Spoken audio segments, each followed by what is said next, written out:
النبي المحترم بلغ العلا بكماله كشف الدجى بجماله حسنت جميع خصاله صلوا عليه وآله يا رحمة للعالمين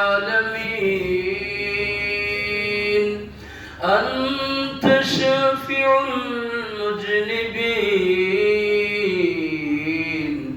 أكرم لنا يوم الحزين فضلا وجودا والكرم بلغ العلا بكماله كشف الدجى بجماله حسنت جميع خصاله صلوا عليه وآله لا إله إلا الله محمد رسول الله صلى الله عليه وسلم محترم উপস্থিত সম্মানিত মুসলিম ইকরাম সামিন আযম প্যারা হাজিরিন মহান আল্লাহ রাব্বুল আলামিনের দরবারে অসংখ্য শুকরিয়া যে আল্লাহ তাবারক ওয়া তাআলা আমাদেরকে এই পবিত্র রমজানুল মুবারক মাসের শেষ শুক্রবার জুমাতুল বিদা এই রমজান মাসের শেষ শুক্রবার যেটা বোঝায় এই শুক্রবার দিনে জুমার নামাজ আদায়ের লক্ষ্যে আল্লাহ রাব্বুল আলামিন আমাদেরকে মসজিদে আসার তৌফিক দান করেছেন তাই আমরা সর্বপ্রথম আল্লাহর দরবারে শুকরিয়া আদায় করে নেই আলহামদুলিল্লাহ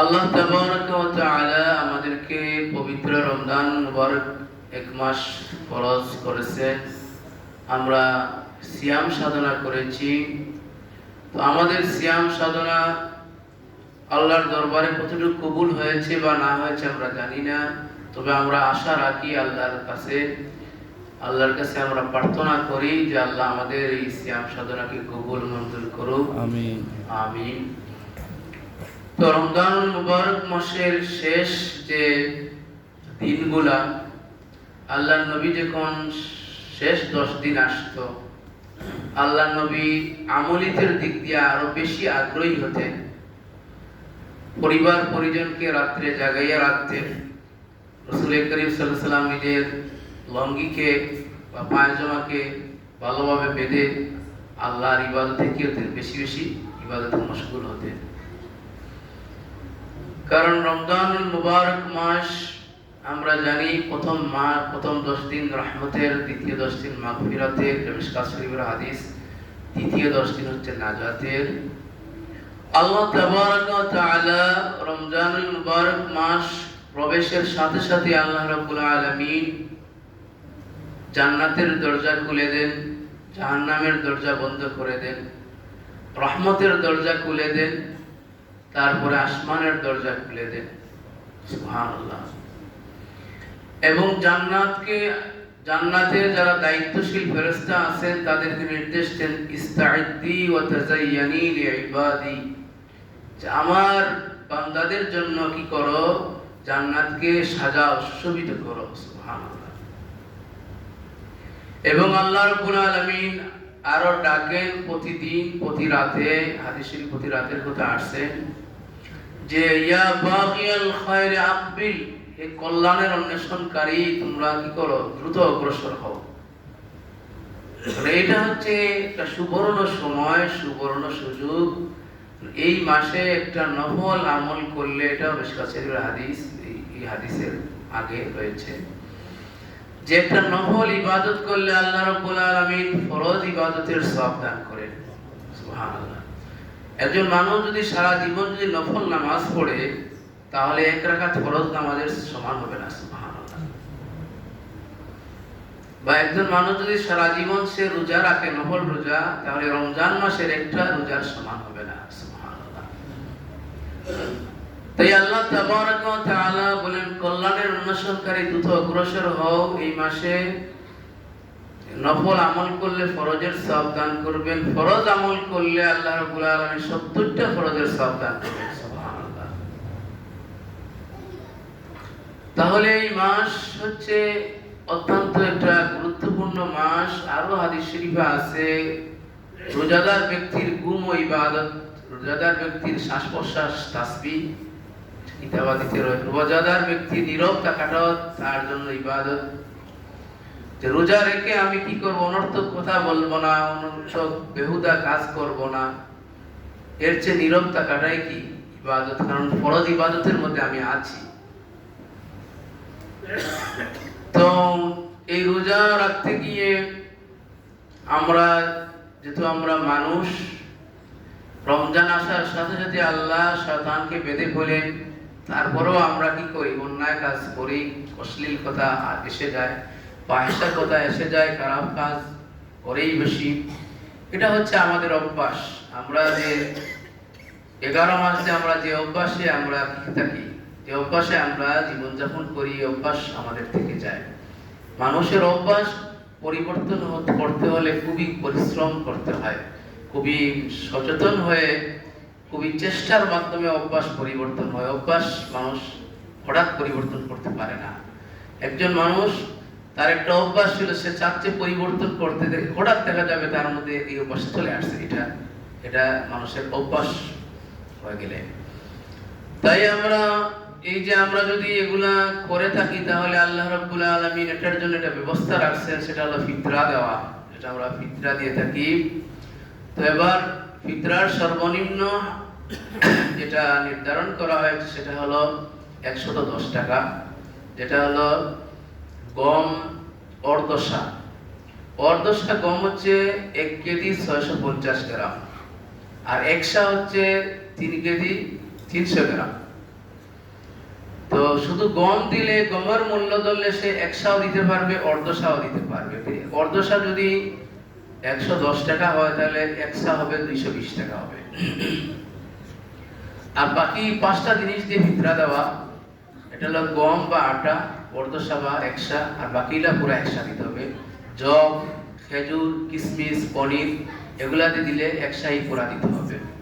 তো এগুলার মূল্য, সর্বোচ্চ মূল্য সম্ভবত 2805 টাকা ধরা হয়েছে পনিরের মূল্য। জবের মূল্য 630 টাকা এরকম ধরা হয়েছে। এটা আপনারা গুগলে ইসলামী ফাউন্ডেশনের ফিতরা আমরা ক্লিক করলে পাবেন সেটা।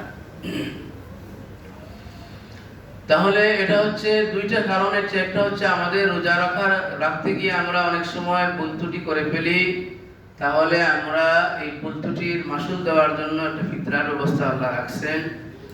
আর আরেকটা হলো যে ঈদের সময় যাতে গরিবরাও ঈদের দিন ভালো খাবার জোগাড় করতে পারে। নবীজি বলছেন যে এটা হচ্ছে তুহরুল সওমে, আর বলছেন যে ওয়াতামাতিল মাসাকিন, জাল ফিতরাতু তুহরুল সিয়ামে মিনাল লাগি ওয়ার রাফাসে, যে ফিতরাটা হচ্ছে রোজাকে পরিশুদ্ধ করা অশ্লীল কথাবার্তা থেকে বা অনর্থক কাজ থেকে। আর ওয়াতামাতিল মাসাকিন, মিসকিনদের খাওয়ার জন্য, যাতে ঈদের দিন সে ভালো খাবার দাবার জোগাড় করতে পারে, বা তার আগে দিতে পারলে আরো ভালো, সে আরো আগে কি করতে পারবে, ভালো খাবার জোগাড় করতে পারবে।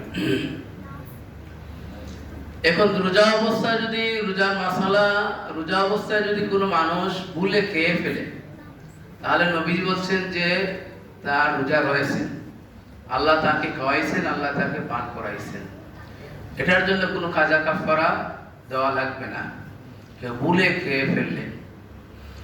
তো তারপরেও মাসালার কিতাবে আনছেন যে যেহেতু ভুল হয়ে গেছে, আল্লাহকে খুশি করার জন্য যদি সে পারে একটা নফল রোজা রাখুক। কারণ নফল আমলে কি হয়, নফল আমলে নবীজি বলতেছেন যে বান্দা যখন আল্লাহর ফরজিয়ত আমল করার পরে যদি সে নফল আমল করে, তাহলে আল্লাহ বান্দার প্রতি খুশি হন। যেভাবে একজন শ্রমিক যদি তার মালিকের নির্ধারিত কাজ করার পরে যদি আরো অতিরিক্ত মালিকের কাজ করে দেয়, তাহলে মালিক কি হন, খুশি হন, আল্লাহ তার চেয়ে আরো বেশি খুশি হন। এরা এইভাবে আরো বুখারী শরীফে হাদিস আছে যে তাকাররাবু ইলাইয়া বিন নওয়াফিল হাত্তা আহবাবতু, যে বান্দা নফল আমলের মাধ্যমে আমার এত নৈকট্য লাভ করে আমি তাকে ভালোই বাসি, সুবহানাল্লাহ।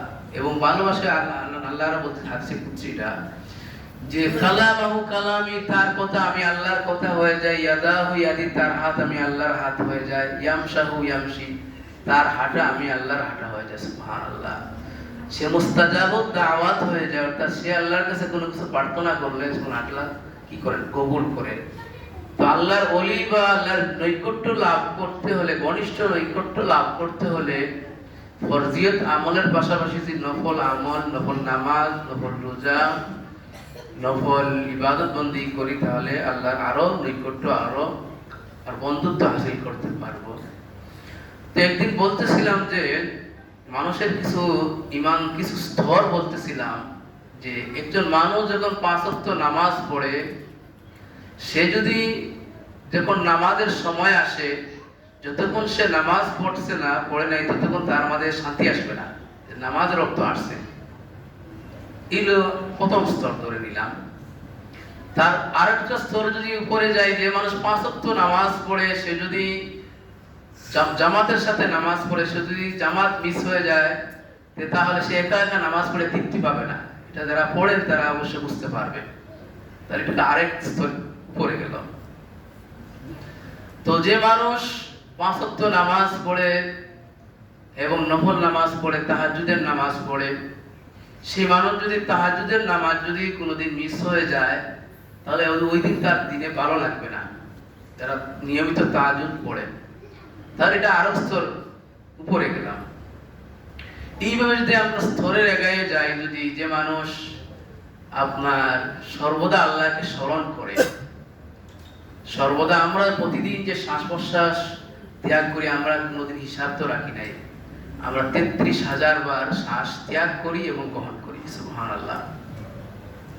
তো যদি প্রতিটি শ্বাস প্রশ্বাসে যদি আমরা আল্লাহকে স্মরণ করি, তাহলে 33,000 বার স্মরণ করা হবে, সুবহানাল্লাহ। তো আল্লাহ কোরআনে কারিমে বলছেন, প্রতি খুতবার শেষেই একবারে শেষ বাক্যটা হয় ফাজকুরুনি আযকুরুকুম। আল্লাহ বলতেছেন, বান্দা তুমি যদি আমাকে স্মরণ করো, আমি আল্লাহ তোমাকে স্মরণ করি, সুবহানাল্লাহ। এটা আমাদের, এটা আল্লাহর কালাম, এটা নিশ্চয় আমরা